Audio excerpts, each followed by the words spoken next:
We are moving on to acute triangle trigonometry. So really we're looking at the sine law and the cosine law in this unit. So in Math 10C, you learned how to use trigonometry for right angle triangles. In Math 20-2, we're going to learn how to use trigonometry, namely the sine law and cosine law, for triangles that are not right triangles. You could still use the sine law and cosine law for right triangles. However, you can't use those primary trig ratios you learned in 10C unless it's a right triangle. So we're going to learn the sine law today. So with the sine law, I'm just going to zoom in. Here's our sine law. This is the equation. The C represents the side length, the ABC, and then you have sine A, sine B, sine C, and those represent the angles. So you can either put the side length on top of your ratios, or you could put them on the bottom. It really doesn't matter as long as you're consistent between the two fractions. So the best way to understand this is we'll get started here, but please know that angle A goes with side length A. So the angle is paired with the opposite side when we're using the sine law. So before we do anything, we're actually going to just practice identifying that. So in example 1, it says, determine the opposite angle and sides to each of the following triangles. So if this is side length A, I know angle A will be opposite to that side length, which is right here. If this is side length A, I know angle A will be opposite to that side length, which is right here. And then we move on to just identify the opposite side. So if this is angle A, I know the opposite side is right here, which I'll label with lowercase a. If this is angle A, I know the opposite side length will be right here, which I will label with lowercase a. Okay, so this next question is kind of tricky, but it's just meant to introduce you to the sine law. So it says, which are two equivalent expressions that represent the height? So the height of the triangle is right here. So this just draws back from Math 10C. So we know using angle A, we could say sine A is opposite, which would be the height, over the hypotenuse, which is C. And then using the height, we know using angle C, we could have sine C equals the height opposite over the hypotenuse, which would be angle A. So from here, we know that the height, to find the height, we could cross multiply sine A with C. To find the height, we could multiply sine C with A. All right, and then from here, you're like, oh great, so that means sine AC equals sine C times A.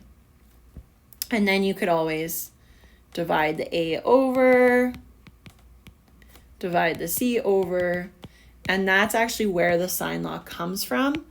That's just to kind of show you where it comes from and how it relates to trigonometry, but you do not need to know how to do that for a test. It's just introducing you to where that sine law comes from, but don't even worry about it. What you need to know is how to apply that sine law. So you'll always be given the equation on quizzes and tests, but can you apply it? So let's start with our calculator. Can we use our calculator properly? So you need to be in degree mode, or else you're going to end up with all the wrong answers. So if you want to check on your graphing calculator, if you're in degree mode, what you do is you go to mode, and then right now, do you see how I'm in radian? I need to move over to degree and press enter. Now I'm in degree mode. If you don't switch modes, you're going to get all the questions wrong, and that is not fun. Okay, so from here, we are going to cross multiply and divide. So we're going to go 50 times sine 35 and then divide by sine 62. So all we're doing is cross multiplying and dividing. So I'm going to take that calculator out again, and I'm going to go sine 35, close your bracket, times 50 equals divided by sine 62. So cross multiply and divide. I get 32.5 if I round to the nearest tenth. And then we're going to just write that down in our notes. So 32.5.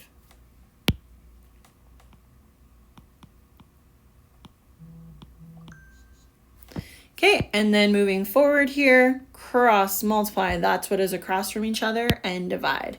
So I'm going to go 4.6 times sine 56. Let's take our calculator out again.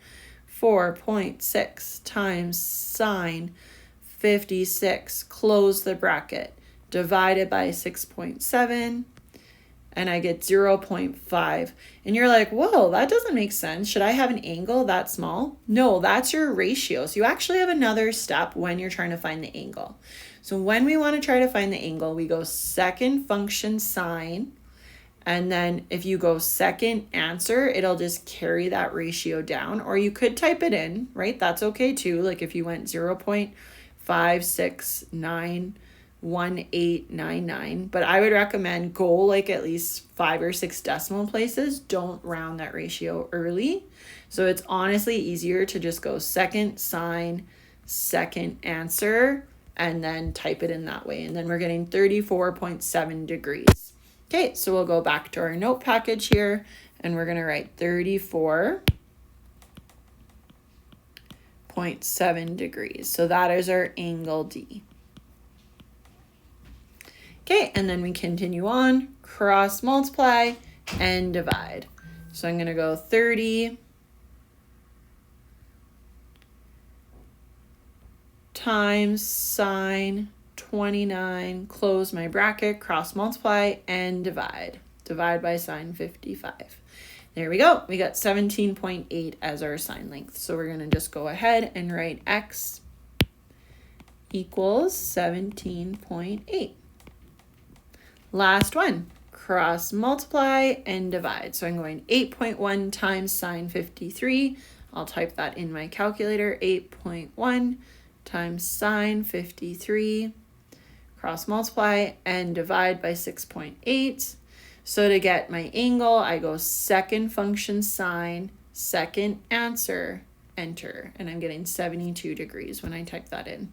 So we'll take our notes back out and we're going to write angle A equals 72 degrees. Okay, so moving on, it says example 4.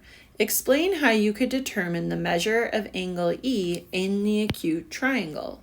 So now we're actually going to try to use the sine law. So I always start by trying to figure out which angle and side are opposite. So I have angle 80 and side length 37 are opposite. So I'm going to go sine 80 degrees over side length 37. So they're partners, they're opposite. And then I'm looking for this angle here. Now I don't have that opposite side, but I do have the opposite side to angle F. So I could find angle F to start with. So sine F over side length. Notice how I put the sines on top and the side lengths on the bottom. That's totally fine as long as you're consistent. So meaning, just to show you really quickly, if you wrote 37 over sine 80 equals 28 over sine F, that's fine as long as if you have the side length on the top in the first fraction, it needs to match the second fraction. We need to be consistent in that. So then we cross multiply and divide to find angle F. So on our calculator, we're going to go sine 80, close the bracket, times 28 equals divided by 37. Because I'm trying to find an angle, I'm going to go second function sine, second angle, and that gives me 48 degrees. All right, so back to my diagram. I know angle F is 48 degrees. I'm just going to draw that. We know triangles add up to 180, so we'll go 180 minus 80 degrees minus 48 degrees, and that gives us our missing angle E, which is 52 degrees. Easy peasy. So that's the sine law. So let's go ahead and we'll keep trying.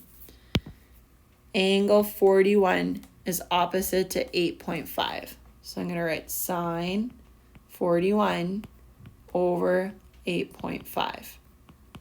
73 is opposite to the side that I'm trying to find. And then I cross multiply and divide. So I'm going to go ahead and type this in, and I'll go sine 73, close my bracket, times 8.5, enter, divided by sine 41, enter.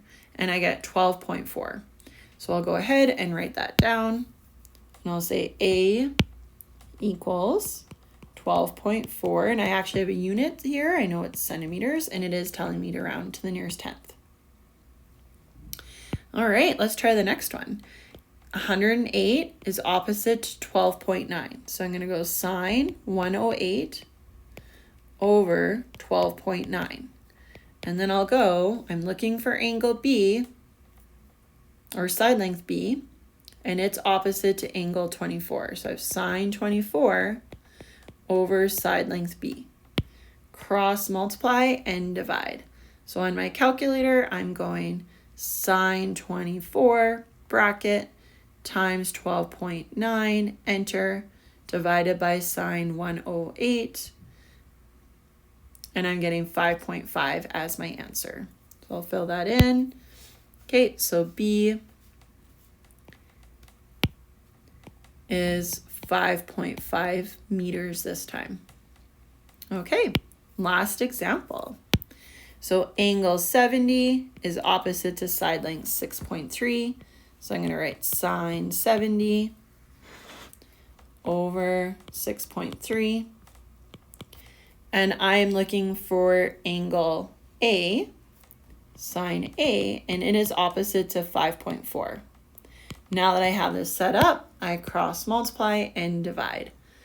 So on my calculator, I'm going to go sine 70, close my bracket, times 5.4, enter, divided by 6.3. You're getting a decimal.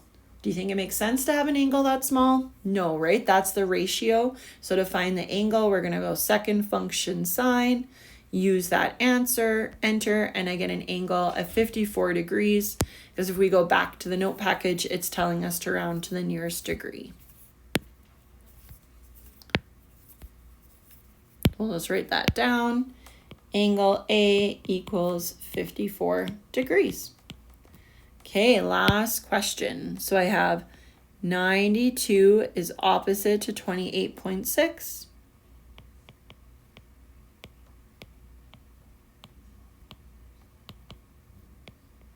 And angle Q is opposite to 19.8. I'm trying to find angle Q. So now that I have this set up, I'm going to cross multiply and divide. So on my calculator, I'm going to go sine 92 bracket times 19.8, enter, divided by 28.6, enter. That's my ratio to find the angle. I go second function sine, second answer. My angle is 44 degrees if I round to the nearest whole. Great. Try some of these questions, and then in the next lesson, we'll keep working with that sine law.